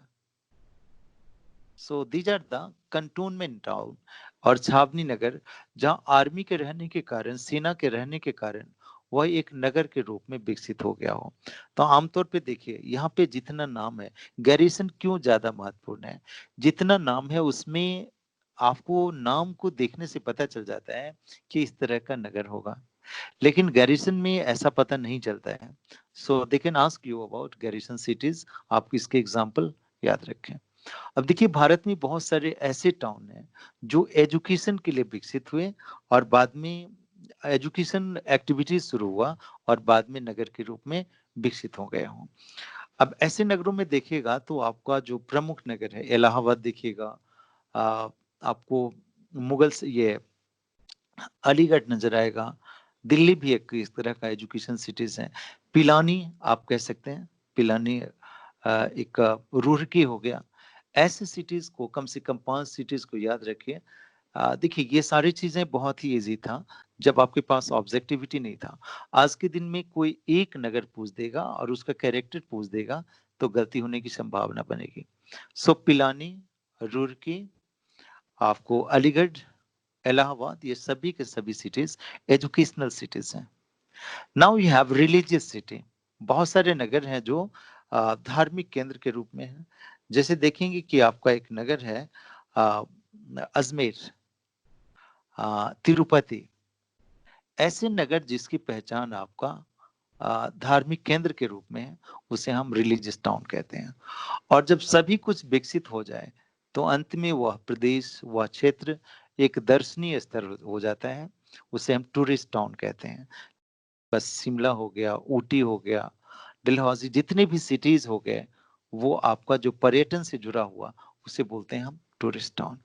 तो ये क्वेश्चन आपको जब भी पूछा जाएगा तो 5 मार्क्स के एक लॉन्ग क्वेश्चन के रूप में पूछा जाएगा या ऑब्जेक्टिविटी में कोई एक एग्जाम्पल पूछ लेगा, इसलिए दोनों ही तरह से याद करना जरूरी है। अब हमारे पास जो एक नई चीज आई, जो पुरानी बुक जो पुराने बुक थे उसमें ये चीज नहीं था, एक नए कॉन्सेप्ट के रूप में आया कि स्मार्ट सिटी किसको कहते हैं, राइट। स्मार्ट सिटी सिर्फ नए बुक में है, पुरानी बुक में नहीं है, इसलिए इसको रुक के याद कर लीजिएगा, जिससे कि हमें ये आंसर अगर पूछ दे तो गलती ना हो। ये 5 पॉइंट्स हैं, इन चीजों को 5 पॉइंट्स के रूप में पूछा जा सकता है। स्मार्ट सिटी में जितने भी सॉल्यूशन होंगे वो स्मार्ट सॉल्यूशन होंगे इंफ्रास्ट्रक्चर के। वहां जितना भी विनिर्माण का कार्य होगा वो बहुत ही स्मार्ट होगा, आधुनिक होगा। उसको हम जितने भी साधन देखेंगे, कंस्ट्रक्शन, विनिर्माण, बैंकिंग, ये सारे चीज जो है स्मार्ट होगा। लिस्ट वनरेबल टू डिजास्टर, वो ऐसा कंस्ट्रक्शन होगा जो आपदा के समय कम प्रभावित होगा। ऐसा निर्माण होगा जो सस्टेनेबल होगा, बहुत लंबे समय के लिए वह टिकाऊ होगा। कॉम्पैक्ट होगा, बहुत ही कम जगहों पे और बेहतर बना होगा, और एक मॉडल के रूप में होगा जो अन्य क्षेत्रों के लिए इंस्पिरेशन होगा। लास्टली कहता है it will be the light house for other areas. So ऐसे सिटी बिल्कुल स्मार्ट इंफ्रास्ट्रक्चर हो, जहां कोई जोखिम ना हो, टिकाऊ विकास हुआ हो और मॉडल के रूप में विकसित हुआ हो, उसे स्मार्ट सिटी के रूप में जगह दिया गया। अब देखिए इस चैप्टर का सबसे आखिरी एरिया, जो सबसे महत्वपूर्ण एरिया है, जो आपको पूछा जाएगा हमारे क्वेश्चन में, जो 6 मेगा सिटीज हैं उसका लोकेशन पूछ देगा आपको। उसके लैंग्वेज थोड़े अलग होंगे, राइट? जैसे हम कहते हैं कलकत्ता, दिल्ली, मुंबई, चेन्नई, हैदराबाद, बेंगलुरु। तो ये 6 मेगा सिटीज आपको पूछा जाएगा। लैंग्वेज कैसा होगा उसको देखिए। अगर पूछे भारत का सबसे पश्चिमी मेगा सिटी का नाम बताइए, वो ये नहीं देगा कि महाराष्ट्र के मेगा सिटीज का नाम बताइए। ऐसी लैंग्वेज में आते हैं क्वेश्चन कि right the western most mega city of India, so it is Mumbai. ऐसा भी पूछेगा कि भारत का सबसे बड़ा महानगर, so it is greater Mumbai. ऐसे दे दे कि उत्तरी भारत का सबसे बड़ा महानगर, सो इट इज दिल्ली। और पूर्वी भारत का सबसे बड़ा महानगर, ये क्या हो गया? That is Calcutta. अब यहाँ पे थोड़ा सा लैंग्वेज को देखिए, क्वेश्चन की लैंग्वेज आपको परेशान करते हैं, वहां पे ध्यान दीजिए। ये हो गया नॉर्थ, ये south, a east and a west. ये वाला एरिया साउथ ईस्ट है। अगर पूछ they the south eastern mega city of India, then will have Chennai. So इस तरह की जो लैंग्वेज, क्वेश्चन के लैंग्वेज को हम अच्छे से समझें और उसके अनुरूप उसका आंसर देने की कोशिश करें, तो हम 100% उन चीजों को बेहतर कर सकते हैं और गलती होने की संभावना नहीं के बराबर होगी। सो मैं यहाँ पे जब ये चैप्टर बिल्कुल खत्म हुआ, सारी चीज हमने इसको हर एक पहलू को डिस्कस किया, मैं चाहूंगा कि यहाँ पे सम ब्रेक लें और इसके बाद फिर दूसरे चैप्टर को शुरू करें। सो यहाँ पे दूसरा सेक्शन ह्यूमन डेवलपमेंट, यहां से मैं शुरू करना चाहूंगा। ये एरिया है आपका ह्यूमन डेवलपमेंट का। आपका जो दूसरा सेक्शन, आप उसको थोड़ा सा रिवाइज करके यहाँ मेरे साथ जुड़ जाइए। एरिया है ह्यूमन डेवलपमेंट, मानव विकास। मेरे ख्याल से जो आपका पहला चैप्टर है उसके सारे क्वेश्चन आपने नोट किया होगा। Difference between human growth and human development, आपको पहला क्वेश्चन आता है। देखिएगा, जब भी ग्रोथ होता है और डेवलपमेंट होता है, उसमें बेसिक डिफरेंस होता है कि एक क्वालिटेटिव होता है, क्वालिटेटिव होता है, और दूसरा होता है वो क्वांटिटेटिव होता है। मैंने जो लिखा है वो क्वालिटेटिव जो होगा वो डेवलपमेंट होगा, और जो ग्रोथ जो होगा वो क्वांटिटेटिव होगा, या इसको हम कहेंगे मात्रात्मक होगा और ये गुणात्मक होगा।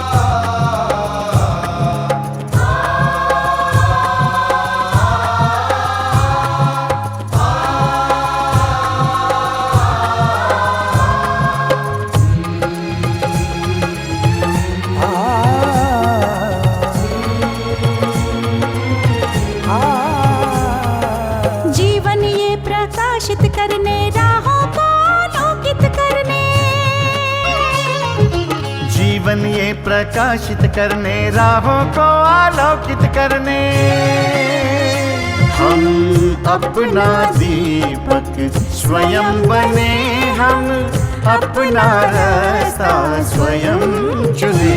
हम अपना दीपक स्वयं बने, हम अपना रास्ता स्वयं चुने। जीवन ये प्रकाशित करने, राहों को आलोकित करने।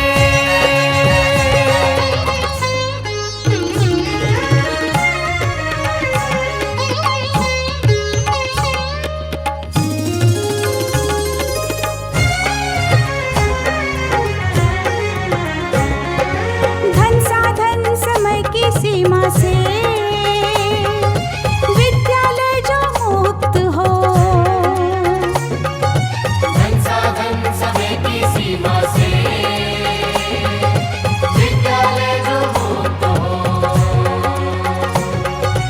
कभी पढ़े हम कहीं पढ़े, वे विषय की लोच से युक्त हो। कभी पढ़े हम कहीं पढ़े, वे विषय की लोच से युक्त हो। मित्रों हम उठे और जागे, मंजिल आने की ध्वनि सुने हम, अपना दीपक स्वयं बने हम, अपना रास्ता स्वयं चुने। जीवन ये प्रकाशित करने, राहों को आलोकित करने।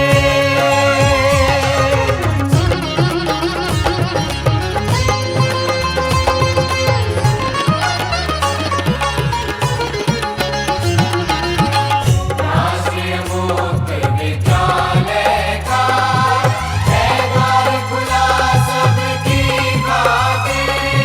शिक्षा परीक्षा का अवसर एक बार ही क्यों मिलता फिर। शिक्षा और परीक्षा का अवसर एक बार ही क्यों मिलता फिर।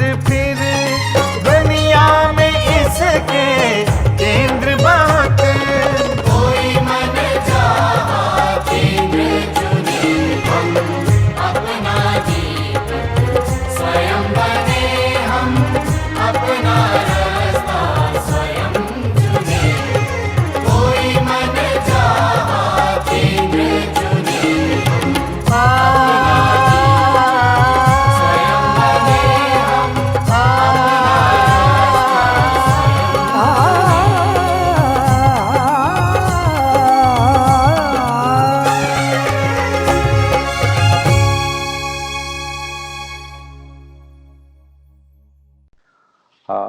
Welcome again listeners. इससे पहले वाले सेक्शन में हमने मानव बस्ती को डिस्कस किया और ये एरिया आपके सिलेबस का महत्वपूर्ण एरिया है, जिसके हर एक पहलू को डिस्कस किया। जब भी कोई चैप्टर को आप सामने लाएं एट ए ग्लांस, तो सामने मुख्य बिंदुओं को सामने ला के क्वेश्चन को देखने की कोशिश करें कि इस एरिया से कौन कौन से संभावित क्वेश्चन बन सकते हैं। जो आपको लगता है वही महत्वपूर्ण है। सो हमने डिफरेंशिएट किया ग्रामीण और नगरीय बस्ती में अंतर, ग्रामीण बस्तियों के प्रकार, ग्रामीण बस्तियों को प्रभावित करने वाले कारक, और उसके बाद हमने नगर को पढ़ाया। नगर के निर्धारण के लिए भारत सरकार ने कौन कौन से क्राइटेरियाज रखे हैं। भारत में नगर का वर्गीकरण जनसंख्या और कार्यों के आधार पर किया, और मैप वर्क में हमने मेजर 6 मेगा सिटीज को हमने किया, और ये हमारा प्राइम एरिया है। तो अब के दिन में अब जो हमारा एरिया बच गया, जो रिमेनिंग सेक्शन है, वो हम ह्यूमन डेवलपमेंट को ले रहे हैं। और ह्यूमन डेवलपमेंट भी इक्वली महत्वपूर्ण है, बल्कि इसका कंटेंट्स जो है वो बहुत ही लंबा चौड़ा नहीं है, बहुत ज़्यादा नहीं है, इसलिए हमने इसको ब्रीफ डिस्कशन के लिए लिया है। जो मानव विकास जो है वर्ल्ड ज्योग्राफी का बहुत ही डिटेल स्टडी है, और उसका उपयोग भारत में है। ग्रोथ और विकास को, डेवलपमेंट को हमने ब्रेक से पहले आपको बताया था कि डिफरेंस क्या है। एक हॉट टाइप का क्वेश्चन आएगा कि डेवलपमेंट इज फ्रीडम, एक्सप्लेन। देखिएगा कि ये क्वेश्चन ऐसा देगा जिसमें आपकी क्षमता, अंडरस्टैंडिंग आपको एग्जामिनर को नजर आना चाहिए कि ये विकास किस प्रकार एक आजादी है, स्वतंत्रता है। देखिए, विकास एक मुक्ति है हर एक चीज से, गरीबी से, मॉडर्न चीजों को अपनाने के लिए, जीवन में ऑप्शन क्रिएट करने के लिए, स्वतंत्रताओं को खरीदने के लिए, और अपनी सुविधा के अनुसार, अपनी कैपेसिटी के अनुसार जीवन के सभी विकास के साधन को चुनने के लिए। So it's a freedom for a choice. हमारे जितने भी मानव विकास के जो आधार रहे हैं, परिभाषित करने वाले अर्थशास्त्री रहे हैं, ज्योग्राफर्स रहे हैं, उन्होंने कहा कि विकास एक स्वतंत्रता है, ऑप्शन है, जिसमें चुनने की आज़ादी होती है। आप अपनी मर्जी से संस्थाओं को चुन सकते हैं, अपनी मर्जी से सेवाओं को चुन सकते हैं, और अपने बारे में स्वतंत्र होकर संस्थाओं के बारे में निर्णय ले सकते हैं। सो डेवलपमेंट इज फ्रीडम आपको ऐसा कोई 3 से 5 मार्क्स का एक एक्सप्लेनेशन आएगा, इस पे अपना विचार बना लें तो इजी हो जाएगा। अब ह्यूमन डेवलपमेंट इन इंडिया, इससे आपको जो एरिया आता है उसमें ये इंडिकेटर्स पूछते हैं। 3 इंडिकेटर्स हैं जो आप ध्यान देंगे।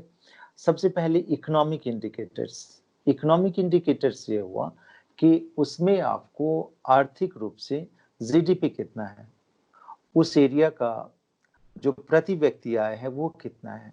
तो इसके आधार पर देखिएगा कुछ ऐसे स्टेट्स हैं जिसका पर कैपिटा इनकम बहुत ही ज्यादा है, जैसे पंजाब हो गया, हरियाणा हो गया, दक्षिण भारत के राज्य हो गए, केरल हो गया। ऐसे राज्यों को विकसित राज्यों के रूप में देखा जाता है। दूसरा एक ऐसा ग्रुप का राज्य है जहां प्रति व्यक्ति आय बहुत ही कम है, उस राज्यों को नीचे विकास दर में माना जाता है। जैसे देखिए आपके पास एमपी है, राजस्थान है, उत्तर प्रदेश है, बिहार है, उड़ीसा है, छत्तीसगढ़ है। सो ऐसे राज्यों को इकोनॉमिक आधार पे सेकंड ग्रेड के राज्यों में कम प्रति व्यक्ति आय वाले राज्यों में गिनते हैं। इसमें पूछा जाएगा कि इस एरिया में जो बीपीएल वाले, बिलो पॉवर्टी लाइन वाले सबसे ज्यादा किस राज्य में, जनसंख्या सबसे ज्यादा कहाँ है और सबसे कम कहाँ है। इन राज्यों में फर्स्ट और लास्ट सीरीज के राज्यों को जरूर याद कर लें, छत्तीसगढ़ और केरल को याद कर लें। अब देखिए हेल्थ इंडिकेटर्स। हेल्दी लाइफ जो है मानव विकास का सबसे महत्वपूर्ण पहलू होता है। अब ऐसा देखेंगे कि हेल्दी लाइफ में हम क्या क्या शामिल करें। हेल्दी लाइफ में जो चीजें मैं इसमें इंडिकेट कर रहा हूँ, आपको 3 मार्क्स के लिए एग्जामिनेशन का एरिया बनेगा, जरूर इसको ध्यान दीजिए। एक है जीवन प्रत्याशा, इंग्लिश में कहते हैं लाइफ एक्सपेक्टेंसी। जीवन प्रत्याशा, लाइफ एक्सपेक्टेंसी, यानी औसत आयु व्यक्ति की कितनी होती है उसको हम जीवन प्रत्याशा के रूप में लेते हैं। अब देखिए कि भारत को जब आजादी मिली थी तो उस समय भारत के व्यक्तियों का औसत आयु 36 वर्ष होता था। मानव विकास हुआ भारत में आज के जीवन प्रत्याशा 67 ईयर है। तो फर्स्ट हेल्थ इंडिकेटर आएगा कि भारत में जीवन प्रत्याशा में क्या परिवर्तन हुआ है। So earlier it was 36 year, now we have 67 year. देखिएगा उस समय जो मृत्यु दर है उसमें भी कमी आई है। पहले के जो मृत्यु दर थे और आज के दिन में उसमें काफी कमी आई है, जैसे 25 से 6 हो जाना, 7 हो जाना, ये आपका कमी आया है। इसी तरह इन्फेंट मोर्टेलिटी में चेंज आया है, जो आपका बाल शिशु मृत्यु दर है, इन तीनों इंडिकेटर्स में चेंज आया है। सो हेल्थ इंडिकेटर्स को आप 3 क्रम में रखेंगे, life expectancy, birth rate, death rate and also the last thing infant mortality rate. इन तीनों में परिवर्तन को हम इस दायरे में कंक्लूड करेंगे। अब तीसरा है सोशल एम्पावरमेंट, यानी कि सामाजिक सशक्तिकरण। सशक्तिकरण क्या होता है? संसाधन तक पहुंच होता है, एक्सेस टू रिसोर्स होता है। एम्पावरमेंट का अर्थ हो गया एक्सेस टू रिसोर्स। जैसे देखिए कि एक डेवलप्ड और अंडर डेवलप्ड में सिर्फ एक डिफरेंस होता है, एक सामाजिक वर्ग को संसाधन तक पहुंच होता है तो विकसित होता है, और जिस व्यक्ति को, जिस समूह को access to resource, access to institution नहीं होता है, वहां विकास दर कम होता है। तो भारत में पूछा जाएगा कि मानव विकास को निर्धारित करने वाले कौन कौन से 3 फैक्टर्स हैं। The first factor is we have economic attainment, the second one access to resource, and the third is a health indicator. So ये 3 चीजों को जोड़कर आप ये 3 मार्क्स के क्वेश्चन को डील कर सकते हैं, लिख सकते हैं। लेकिन यहाँ पे ध्यान दीजिए कि कोई एक ही क्वेश्चन आपको वर्टिकल क्वेश्चन, ये 3 मार्क्स का क्वेश्चन आ जाए तो इन तीनों आंकड़ों को आप याद रखें तो आपको बेहतर आंसर हो सकता है। अब देखिए यहाँ पे जो इससे रिलेटेड, जो एम्पावरमेंट से रिलेटेड आपको लिटरेसी आता है। पूछा जाएगा किसी पर्टिकुलर स्टेट का सबसे ज्यादा लिटरेसी कहाँ है और सबसे कम लिटरेसी कहाँ है। कभी कभी जोड़ के पूछता है कि सबसे ज्यादा लिटरेसी वाला राज्य और इवन फीमेल लिटरेसी वाला राज्य। तो सबसे ज्यादा लिटरेसी जो है वो केरल में है, and we have less literacy in Bihar, जो आपको निम्न साक्षरता वाले राज्य में आता है, और उच्च साक्षरता वाले में हम केरल को ऐसे याद करते हैं। सो ये आप तीनों इंडिकेटर्स को याद रखें और इसके आधार पे उन चीजों को यूज करने की कोशिश करें।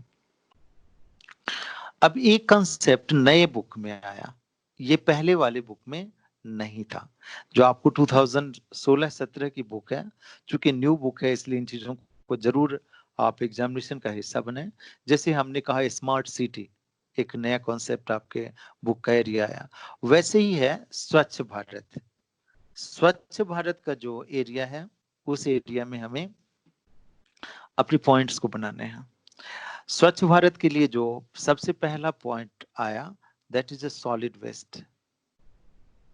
जो ठोस कचरे हैं उसके निपटाने की समस्या। भारत सरकार ने कहा कि जितना भी आपका ग्रामीण क्षेत्र है, नगरीय क्षेत्र है, वहां पे जो सॉलिड वेस्ट है उसको निपटाने की समस्या पूरी हो जाए तो स्वच्छ भारत की शुरुआत होगी। दूसरा उन्होंने कहा जो एलपीजी गैस है उसको अगर उपलब्ध करा दिया जाए तो ग्रामीण क्षेत्र में जो पोल्यूशन है उसकी समस्या कम हो जाएगी। तीसरा कहा drinking water, portable drinking water, जो स्वच्छ पानी है पीने का वो उपलब्ध हो जाए तो स्वच्छ भारत का सपना साकार हो। मैं एक चीज बताता हूँ कि जितनी बीमारियां होती है उसका 36% डिजीज हमारे वाटर से रिलेटेड होता है। जो आपको पॉल्यूटेड वाटर है या पानी में किसी तरह की समस्या है तो इससे होने वाली करीब 36% बीमारियां जो आपको ड्रिंकिंग वाटर के कारण होता है। तो भारत सरकार के द्वारा योजना जिसमें कि पोर्टेबल ड्रिंकिंग वाटर अवेलेबल कराना, एलपीजी गैस को उपलब्ध कराना, और सॉलिड वेस्ट जो है, जो ठोस कचरे होते हैं नगर के, उसको उपलब्ध डिकम्पोज करने की समस्या। और लास्ट जो प्रॉब्लम है उसको देखिए कि renewable source of energy, renewable source of energy, जो नवीकरणीय ऊर्जा के साधन है, अगर उन ऊर्जा के साधनों का उपयोग किया जाए तो भारत में पॉल्यूशन की समस्या और भारत की स्वच्छ बनाने की समस्या बिल्कुल ये समस्या भारत से खत्म हो जाएगा। अब एक एग्जांपल देता हूँ और उस चीज को देखिए तो भारत का ये सपना साकार हो सकता है। जैसे एक यूरोपियन कंट्रीज को देखते हैं कि नॉर्वे जैसा देश है, आपको नॉर्दर्न यूरोप में नॉर्वे है, इस तरह का यूरोपियन कंट्रीज देखिएगा इस तरह के एरियाज में ऐसा कुछ। तो यहाँ पे देखिएगा कि ओसनिक वेव आती है, विंड आती है, तो इसके कारण ये पूरे एरिया का जो एनर्जी है आइदर विंड एनर्जी है और टाइडल एनर्जी है।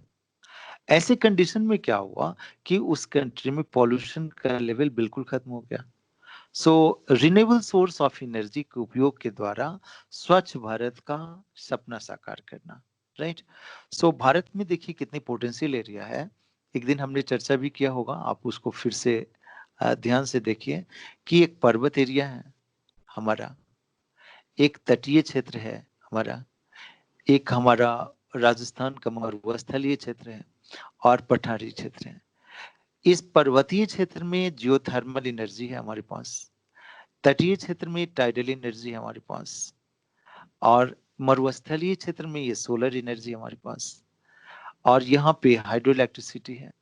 अब देखिए अगर इन चीजों का ही उपयोग ज्यादा हो और पेट्रोलियम और कोयले का उपयोग कम हो तो निश्चित रूप से भारत ऊर्जा की समस्याओं को भी पूरा कर सकता है, और भारत में जो असीम संभावनाएं हैं इन ऊर्जा के उपयोग की, उसके द्वारा भारत एक स्वच्छ भारत का निर्माण कर सकता है। सो अगर पूछा जाए कि स्वच्छ भारत मिशन क्या है तो उसमें इस चीज को हम 4 पॉइंट को इनकॉर्पोरेट करें, उसको जोड़ें तो हमारे आंसर बेहतर हो जाएं, और कंक्लूजन में जो एरिया है उसमें हम इन थॉट्स को दें तो हमारे आंसर ज्यादा सपोर्टेड और बेहतर हो जाएंगे। सो ये एरिया हमने डिस्कस किया आपसे। अब देखिए यहाँ पे एक एरिया आया जिसपे मैं रुक के यहाँ पे इसको विकास को, ये 3 एरिया है जिसपे हमें बेहतर रूप से अपना विचार बनाना है। यहाँ पे ध्यान दीजिए, एक है पॉपुलेशन, एक एम्पावरमेंट और एक डेवलपमेंट। तो यहाँ पे ये ऐसे टाइप का एरिया है जिस चैप्टर का एक मूल एरिया है। आपको लॉन्ग क्वेश्चन कोई एरिया से पूछ सकता है। सबसे पहले देखिए डेवलपमेंट की बात करता हूँ। डेवलपमेंट को, विकास को 3 फेज में बताया गया आज तक। एक युग था जब पहले लोग पर कैपिटा इनकम को विकास का आधार मानते थे। जैसे देखिए, जिन देशों का पर कैपिटा इनकम ज्यादा था उसे विकसित देश मान लिया जाता था। जैसे वेस्टर्न कंट्रीज हैं, अमेरिका है और सारे कंट्रीज हैं, उनका प्रति व्यक्ति आय बहुत ज्यादा है। एशियन कंट्रीज का प्रति व्यक्ति आय कम है। तो इस आधार पे विकास को पहले लेवल पे माना गया। लेकिन यहाँ पे देखिए, जो हमारा ये एरिया है, मैं वर्ल्ड से इसको जोड़ना चाहता हूँ। यहाँ पे एरिया देखिए, आपका जो ये एरिया है वेस्टर्न एशिया का कंट्रीज, इस एरिया में देखिएगा कि पेट्रोलियम आधारित अर्थव्यवस्था है और यहाँ प्रति व्यक्ति आय बहुत सारी यूरोपियन अमेरिकन कंट्रीज से भी ज्यादा है। लेकिन मानव विकास के अन्य मापदंड विकास से मैच नहीं खाते हैं। तो ये क्राइटेरियाज को, ऐसा नहीं कि वेस्ट एशिया का हमने एग्जांपल दिया, बहुत सारे अदर कंट्रीज भी हैं जिसका एग्जांपल ले सकते हैं। तो कहा यह गया कि प्रति व्यक्ति आय सिर्फ विकास का आधार नहीं माना जाना चाहिए। राइट? सो पहले आपको कॉन्सेप्ट ये बनाइए कि विकास को सबसे पहले रूप में परिभाषित किया गया, उसमें ये परिभाषित किया गया जिस व्यक्ति का, जिस राष्ट्र का प्रति व्यक्ति आय ज्यादा है उसका विकास अधिक हुआ। तो ये बातें, लेकिन प्रादेशिक भिन्नता के कारण ये बातें रिफ्यूट हो गई। Then come to the second concept. Second concept ये आया, that's a development with redistribution.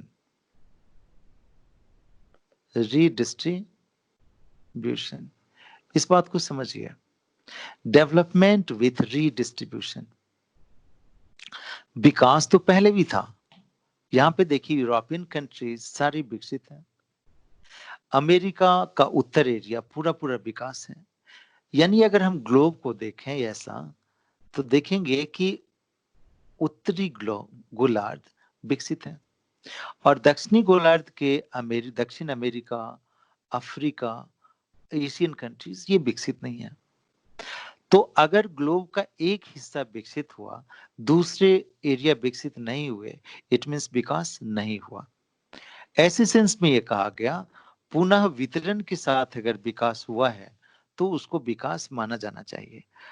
अब ऐसे कंट्रीज देखिए कि आपका नॉर्थ अमेरिका में और यूरोपियन कंट्रीज ने आज के दिन में एशियन कंट्रीज में इन्वेस्ट किया, ब्राजील में इन्वेस्ट किया, some of the south east Asian countries में डेवलपमेंट आया और इस प्रकार एक दूसरी विचारधारा आई कि पुनः वितरण के विकास में एशियन कंट्रीज और दक्षिणी गोलार्ध के देशों का विकास अगर हुआ है तो उसको विकास माना जाएगा।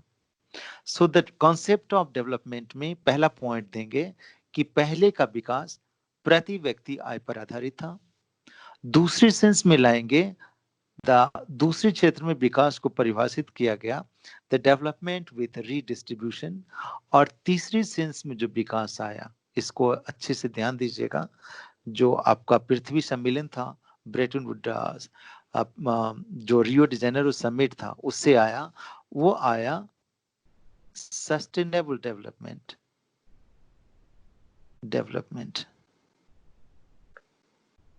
दैट इज सतत पोषणीय विकास।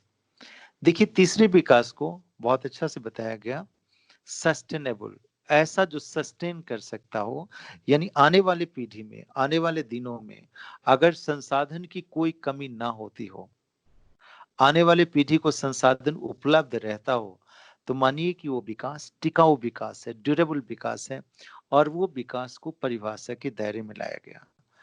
तो पृथ्वी सम्मेलन में जितने भी देशों ने पार्टिसिपेट किया, एक कॉमन पॉइंट पे एग्रीमेंट हुआ। एक बुक लिखी गई आवर कॉमन फ्यूचर पूछा जाएगा। ब्रेटलैंड रिपोर्ट का हिस्सा माना जाएगा, उसको याद रखिएगा। स्मॉल इज ब्यूटीफुल लिखा गया, इन सारे बुक का नाम याद रखना है। उसके बाद पॉपुलेशन बम लिखा गया, लिमिट टू ग्रोथ लिखा गया। ये सारी बुक का नाम आप लास्ट में 1 मार्क्स के लिए याद रखिएगा कि ये कौन कौन सी बुक्स हैं जिसका रिलेशन हमारे सस्टेनेबल डेवलपमेंट से आता है, राइट। सो 3 फेजेस का डेवलपमेंट हमने आपको पढ़ाया। उसके बाद जो एरिया आता है इम्पावरमेंट को समझिए। भारत जैसे देश में जो डिफरेंसेस क्रिएट हुआ है, जैसे देखिए दूसरे देशों में विकास हुआ है, हमारे यहाँ जो मानव विकास का कम होने का कारण, इसका कारण ये आता है कि भारत में ऐतिहासिक रूप से और सामाजिक संरचना के रूप में भिन्नता है, और इसके कारण डिफरेंट सोशल वर्ग का विकास अलग अलग रूप में हुआ है। So they need access to resource for development. उन सभी समूहों में समान रूप से संसाधन की पहुंच हो तो उनका विकास संभव है। So next one is a population. Population में देखिएगा कि पॉपुलेशन विकास का एक आधार होता है, और ऑप्टिमम पॉपुलेशन जो एक सामान्य पॉपुलेशन है, जिस पॉपुलेशन को हम संसाधन और जनसंख्या के समान वितरण के रूप में पहचान सकते हैं, अगर उतना दोनों का बैलेंस है तो विकास माना जाएगा। अब देखिए यहाँ पे डेवलपमेंट में आपके पास 3 पॉइंट्स आया, बाकी चीजों में एब्स्ट्रैक्ट चीजें आई। तो ये चीजें आपको एक ऐसे रूप में पूछा जाएगा, और अगर ऐसा पूछा जाता है तो लास्ट वाले डेवलपमेंट को आप बेहतर रूप से बता सकते हैं, बाकी चीज को परिभाषित कर दें तो वो चीज बेहतर हो जाएगा। अब देखिए हमारे पास एक एरिया आया, यहाँ पे जितनी चीजें हैं उसको फिर से लाते हैं। इन दोनों चैप्टर से रिलेटेड जो मैप वर्क है वो हमारा कोर इशू है इस चैप्टर का। हमारे यहाँ पूछा जाएगा जो सबसे ज्यादा मानव विकास वाला राज्य, तो आप इसको कलर कर जाइए। तो भारत में सबसे ज्यादा मानव विकास जो क्या हुआ, दैट इज केरल का हुआ। सबसे कम मानव विकास में आप छत्तीसगढ़ को कलर कीजिए ऐसे। सो दूसरा स्टेट हो गया। तो ये हमने मानव विकास वाले एरिया से मानचित्र कार्य किया। अब इसमें यहाँ पे फिर से जो हमने नगरीकरण किया है उस नगर को यहाँ पे मार्क कर जाइए। तो ये एरिया नंबर 1, नंबर 2, नंबर 3। अच्छा यहाँ पे देखिएगा, ध्यान दीजिएगा, जो तमिलनाडु का सबसे लास्ट एरिया है वो एरिया यहाँ पे चेन्नई होता है, और जो आंध्र प्रदेश का सबसे लास्ट एरिया है वो विशाखापट्टनम होता है, स्टेट का सबसे एंड एरिया होता है। तो हमने यहाँ बनाया दैट इज चेन्नई, यहाँ पे कलकत्ता, यहाँ पे मुंबई और दिल्ली। अब यहाँ पे देखिए एक एरिया हुआ हैदराबाद, और यहाँ पे बेंगलोर। अब इस सेंस में हमने पहले बताया है कि भारत का सबसे उत्तरी महानगर दिल्ली, भारत का सबसे पश्चिमी महानगर मुंबई, भारत का सबसे पूर्वी महानगर दैट इज कलकत्ता, और भारत का दक्षिण और दक्षिण पूर्वी महानगर दैट इज आपका जो एरिया आया वो आया चेन्नई।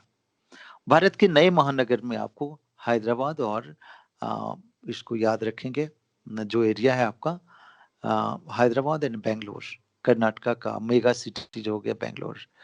अब स्टूडेंट्स इस चैप्टर के आखिर में, इस लेक्चर के आखिर में हमारे पास कुछ समय बचा हुआ है।